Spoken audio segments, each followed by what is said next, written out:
नमस्कार छात्रों, स्वागत है बोर्ड यात्रा एजुकेशन में। प्यारे छात्रों, अगर आप लोग क्लास 10th में हैं और बिहार बोर्ड से 2026 में एग्जाम देने वाले हैं तो आप लोगों के लिए मैं लेकर आया हूं आपदा प्रबंधन का ऑल ऑब्जेक्टिव क्वेश्चन। प्यारे छात्रों, आपदा प्रबंधन का पूरे चैप्टर का इसी में ऑब्जेक्टिव हो जाएगा, जो कि लगभग 60 ऑब्जेक्टिव है। कितने हैं? 60 ऑब्जेक्टिव है। प्यारे छात्रों, ये जो चैप्टर है, ठीक ना, ये जो बुक है आपदा प्रबंधन, सब्जेक्टिव ऑब्जेक्टिव मिला के 10 नंबर का पूछा जाता है, जो कि इंपॉर्टेंट है। 10 नंबर भी आपको चाहिए, तो आपको ज़्यादा दिमाग नहीं लगाना है इस बुक में। आपदा प्रबंधन में आपको ज़्यादा दिमाग नहीं लगाना है, बस एक बार ऑब्जेक्टिव सेशन कर लीजिए, जो कि मैं अभी करा रहा हूँ, और सब्जेक्टिव सेशन करेंगे दूसरी बार में, तो आपका पूरा कंप्लीट हो जाएगा 10 नंबर का। तो आप लोग वीडियो के अंत तक बने रहिएगा, क्योंकि फिलहाल हम लोग ऑब्जेक्टिव कर रहे हैं। तो शुरू करते हैं बिना देरी के। उससे पहले अगर आप लोग चैनल पर नए जुड़े हैं तो चैनल को सब्सक्राइब कर लीजिए। पहला क्वेश्चन क्या, ध्यान से सुनिएगा। पहला क्वेश्चन है यहाँ पर, इनमें से कौन प्राकृतिक आपदा नहीं है? ध्यान से सुनिए, प्राकृतिक आपदा किसको कहते हैं? जो अपने से हो जाता है, ठीक ना, इस तरह समझ लीजिए कि जो अपने से आ जाता है, हो जाता है। जैसे सुनामी, सुनामी कहाँ होता है? समुद्र में होता है। बाढ़, बाढ़ आ जाता है। भूकंप भी हो अपने से हो जाता है। लेकिन आतंकवाद क्या होता है? आतंकवाद तो एक मनुष्य होता है ना, एक आदमी द्वारा होता है आतंकवाद। तो आतंकवाद जो है वह प्राकृतिक आपदा नहीं है, ये क्या है? मानव जनित आपदा है, जो कि यहाँ पे ऑप्शन नंबर सी है। और यहाँ पे पूछ रहा है इनमें कौन प्राकृतिक आपदा नहीं है, तो प्राकृतिक आपदा कौन नहीं है? आतंकवाद है। ऑप्शन नंबर सी बिल्कुल सही आंसर होगा। उम्मीद करता हूँ 1 नंबर अच्छे से समझ गए होंगे और कभी नहीं भूलेंगे। अब 2 नंबर है यहाँ पर, बिहार में भूकंप कब आया था? मेरी बातों को ध्यान से सुनिए। 60 ऑब्जेक्टिव है, आपको क्लास पूरी करनी है, जो कि एक ही क्लास में कंप्लीट हो जाएगा।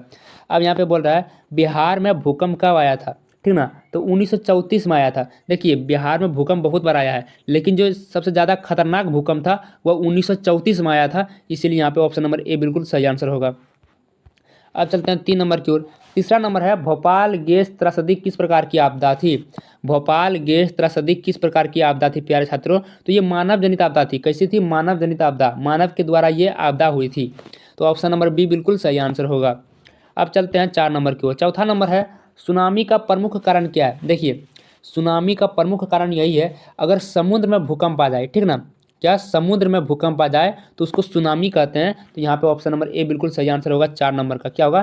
4 नंबर का बिल्कुल ए होगा। समुद्र में अगर भूकंप आ जाता है तो उसको हम लोग सुनामी कहते हैं, इसलिए सुनामी का प्रमुख कारण क्या है? समुद्र में भूकंप का आना। 5 नंबर है यहाँ पर, भूकंप किस प्रकार की आपदा है? भूकंप जो है प्यारे छात्रों, वह प्राकृतिक आपदा। कैसी आपदा है? प्राकृतिक आपदा। तो यहाँ पे ऑप्शन नंबर सी होगा। अब चलते हैं 6 नंबर की ओर। 6 नंबर है, महाराष्ट्र में भूकंप आने का प्रमुख कारण क्या था? जब महाराष्ट्र में खतरनाक भूकंप आया था तो तब वहाँ पर क्या हो रहा था? कोयला बांध का निर्माण हो रहा था, ठीक ना। जब कोयला बांध का निर्माण हो रहा था तो उसी समय महाराष्ट्र में भूकंप आया था। जो कोयला बांध, यहाँ पे क्या है, महाराष्ट्र में भूकंप आने का मुख्य जो कारण है वो कोयला बांध का निर्माण था, ठीक ना। तो ऑप्शन नंबर बी बिल्कुल सही आंसर होगा। अब चलते हैं 7 नंबर। 7 नंबर है, भूकंप का मापन किसके द्वारा होता है? भूकंप का मापन किसके द्वारा होता है? तो रिक्टर स्केल के द्वारा होता है। किसके द्वारा होता है? Richter scale. तो ऑप्शन नंबर सी बिल्कुल सही आंसर है। प्यारे छात्रों, सारे के सारे क्वेश्चन धीरे धीरे करेंगे जिससे कि समझ में आए। 8 नंबर है, निम्न में से कौन प्राकृतिक आपदा नहीं है? इसलिए भी पूछ रहा प्राकृतिक आपदा। पहले आपको देखना है कि प्राकृतिक आपदा कौन है। तो बाढ़ जो है वो प्राकृतिक आपदा है, भूकंप प्राकृतिक आपदा है, सुखाड़ भी प्राकृतिक आपदा है। लेकिन हिंसा, हिंसा जो है प्यारे छात्रों, ये क्या है? मानव जनित आपदा है। हिंसा मतलब होता है लड़ाई झगड़ा, और अहिंसा मतलब होता है शांति। तो यहाँ पे हिंसा है, हिंसा मतलब लड़ाई झगड़ा। लड़ाई झगड़ा किसके द्वारा होता है? मानव के द्वारा होता है, मनुष्य के द्वारा होता है। तो यहाँ पे हिंसा जो है मानव जनित आपदा है। और यहाँ पे बोल रहा प्राकृतिक आपदा नहीं है, इसका मतलब हिंसा जो है वो प्राकृतिक आपदा नहीं है, जो कि ऑप्शन नंबर बी बिल्कुल सही होगा। अब चलते हैं 9 नंबर। 9 नंबर है, बाढ़ क्या है? बाढ़ जो है वह क्या है? बाढ़ एक प्राकृतिक आपदा है। क्या है? प्राकृतिक आपदा। ऑप्शन नंबर ए सही होगा। अब चलते हैं 10 नंबर की ओर। 10 नंबर है, नदियों में बाढ़ आने का प्रमुख कारण क्या है? नदियों में बाढ़ आने का प्रमुख कारण जो है वो जल की अधिकता है। अगर जल अधिक हो जाए नदियों में तो बाढ़ आने की संभावना होती है और आ भी जाती है। 11 नंबर है, बिहार का कौन सा क्षेत्र बाढ़ग्रस्त क्षेत्र है? पहले मैं आपको बता दूं कि जो बिहार में सुखाड़ होता है वो दक्षिणी बिहार है। अगर पूछ ले कि बिहार का कौन सा क्षेत्र जो है वो सुखाड़ से प्रभावित है तो दक्षिणी बिहार है। क्या है? दक्षिणी बिहार, जो कि ऑप्शन नंबर बी है। लेकिन यहाँ पे जो आंसर सही होगा वह होगा ऑप्शन नंबर डी, उत्तरी बिहार। क्योंकि उत्तरी बिहार जो है प्यारे छात्रों वो बाढ़ से ग्रसित है। क्या है? ग्रसित है। तो आपको याद रखना है कि बिहार का जो क्षेत्र है बाढ़ग्रस्त से वह उत्तरी बिहार है। अब चलते हैं 12 नंबर। 12 नंबर है, कुशहा तटबंध किस नदी पर है? कुशहा तटबंध किस नदी पर है, तो 12 का हो जाएगा ऑप्शन नंबर बी, कोसी नदी पर है। तो ऑप्शन नंबर बी बिल्कुल सही आंसर होगा। 13 नंबर है यहाँ पर, बिहार की बड़ी त्रासदियों में से एक है, बिहार की बड़ी त्रासदियों में से एक बाढ़ है। क्या है, बाढ़ है। तो ऑप्शन नंबर सी होगा सही।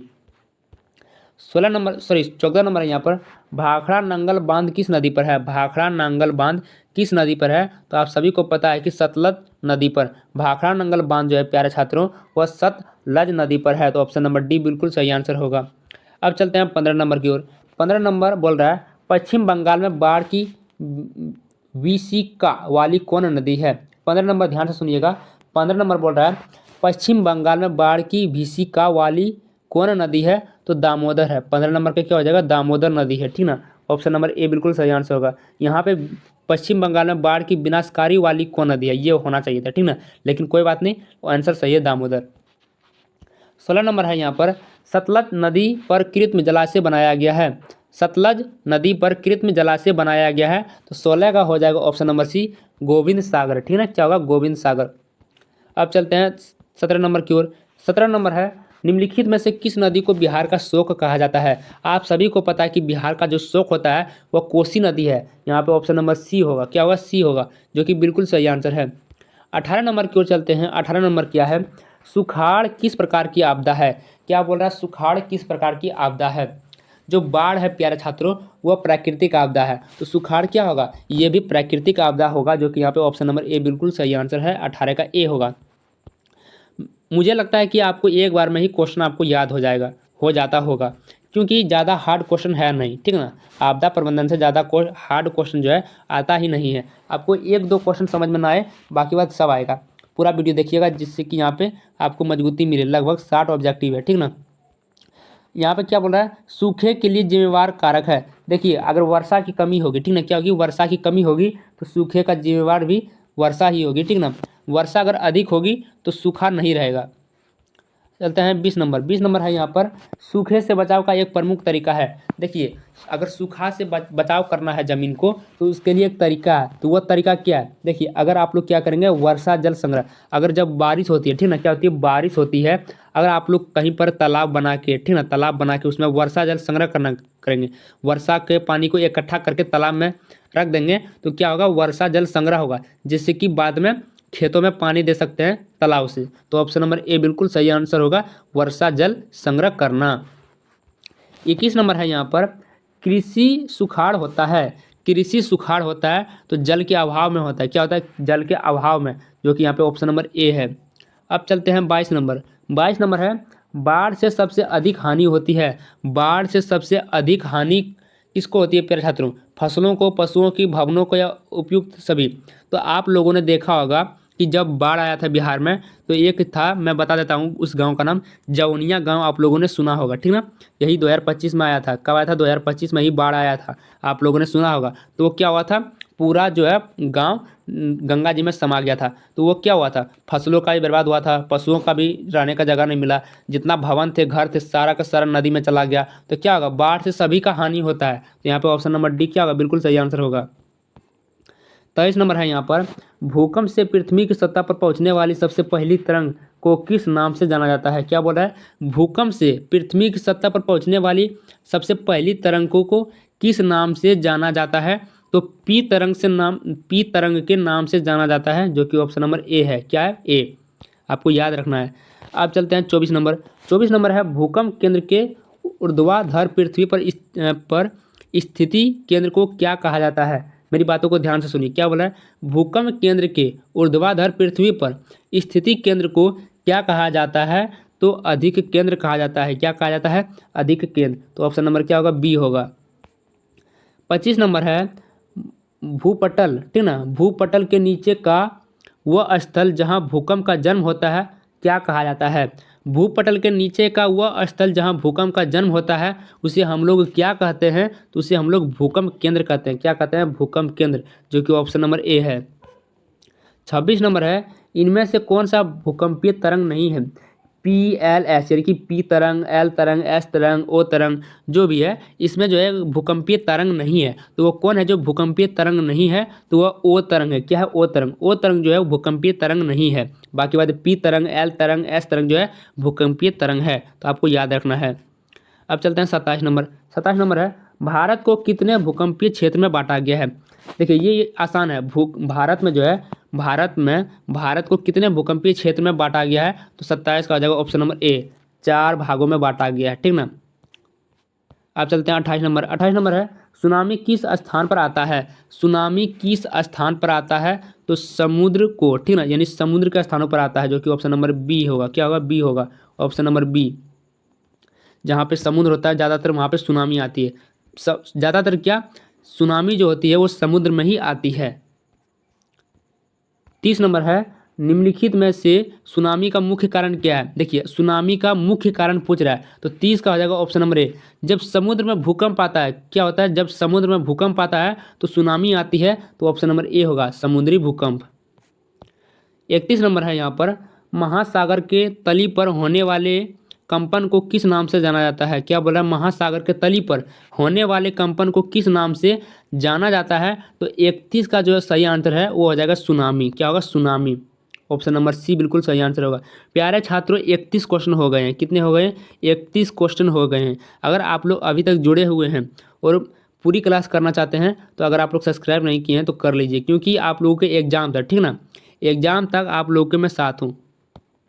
अब चलते हैं 32 नंबर की ओर। 32 नंबर है, सबसे खतरनाक तरंग कौन है? देखिए पी तरंग, एस तरंग, एल तरंग, और यहाँ पे ऑप्शन नंबर डी जो है ये भी पी तरंग दे दिया, इसको काट दीजिए। लेकिन यहाँ पे क्या बोला है? सबसे खतरनाक तरंग जो है प्यारे छात्रों वो एल तरंग है। क्या है? एल तरंग। तो ऑप्शन नंबर यहाँ पे क्या होगा? सी होगा।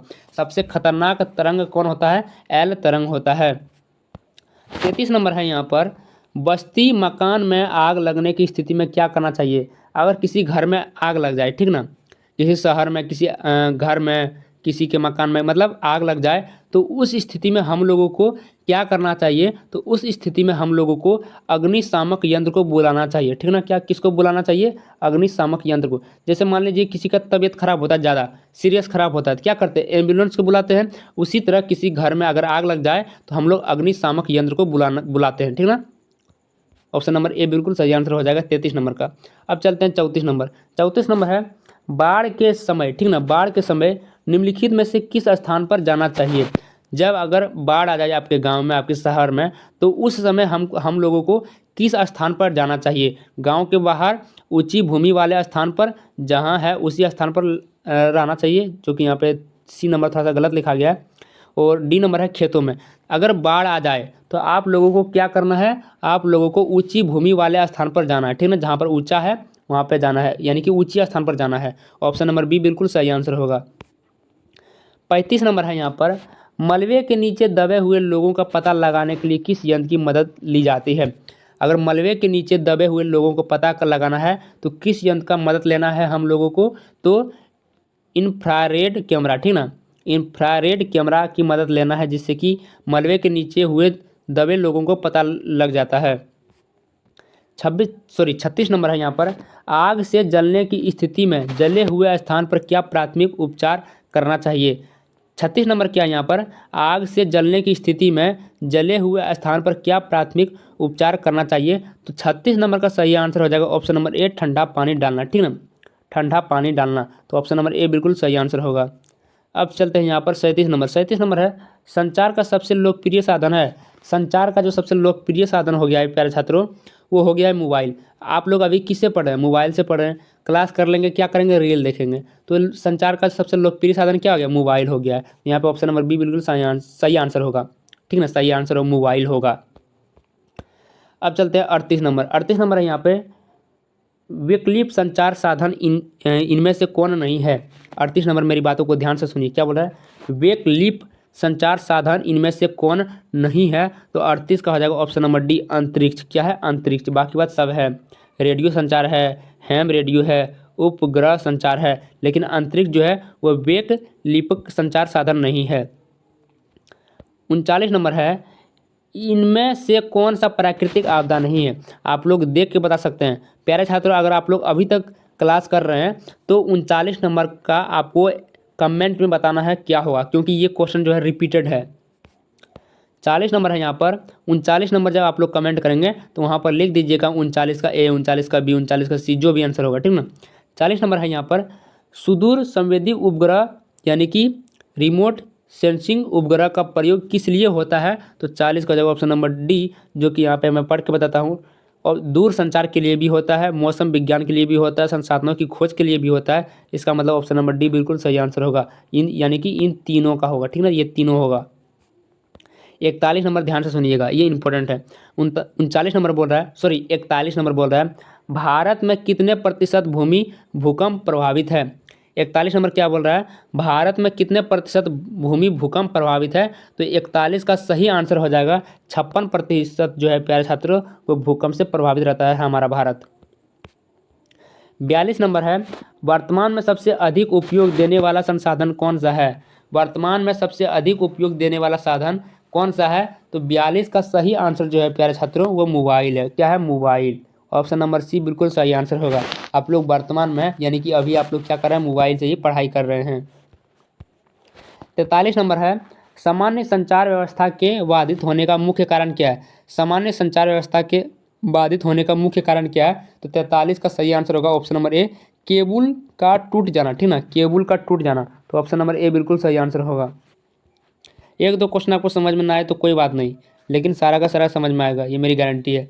44 नंबर है, निम्नलिखित में कौन प्राकृतिक आपदा है? इनमें अब क्या पूछ रहा है, प्राकृतिक आपदा होना चाहिए तो आग लगना। आग लगना प्राकृतिक आपदा नहीं है, क्योंकि हम लोग आग लगाते हैं, यानी कि ये मानव जनित आपदा है। बम विस्फोट, बम कौन बनाता है? मानव बनाता है, आदमी बनाता है। भूकंप, भूकंप जो है प्राकृतिक आपदा है, क्योंकि भूकंप मानव के द्वारा नहीं आता है। रासायनिक दुर्घटना, रासायनिक दुर्घटना जो होती है वो मानव जनित आपदा है। रसायन कौन बनाता है? मानव बनाता है। तो यहाँ पे प्राकृतिक आपदा जो है प्यारे छात्रों वह क्या है? भूकंप है। क्या है? भूकंप। बाकी बात ये तीनों क्या है? मानव जनित आपदा है। अब चलते हैं 45 नंबर। 45 नंबर है, निम्न में से कौन मानव जनित आपदा है? निम्नलिखित में से कौन मानव जनित आपदा है? अब यहाँ पे क्या बोल रहा है? मानव जनित आपदा होना चाहिए। मानव जनित जो आपदा होता है, पहला क्वेश्चन ऑप्शन क्या है? सांप्रदायिक दंगे यानी दंगे करना, आतंकवाद, महामारी। देखिए महामारी जो होता है प्यारे छात्रों, इसको प्राकृतिक नहीं समझिएगा। महामारी जिसके कारण होता है वो मानव के द्वारा होता है, क्योंकि मानव जो है एक्सपेरिमेंट करते रहते हैं इसके द्वारा। तो क्या होता है, कभी कभी महामारी हो जाता है उससे। आतंकवाद, मैंने कई बार बोल रहा है कि आतंकवाद जो होता है वह मनुष्य के द्वारा होता है। दंगे जो करता है वो मानव करता है, तो इसका मतलब जो है मानव जनित आपदा है। ऑप्शन नंबर डी सभी है। अब चलते हैं 46 नंबर। 46 नंबर है, कृषि सुखाड़ होता है।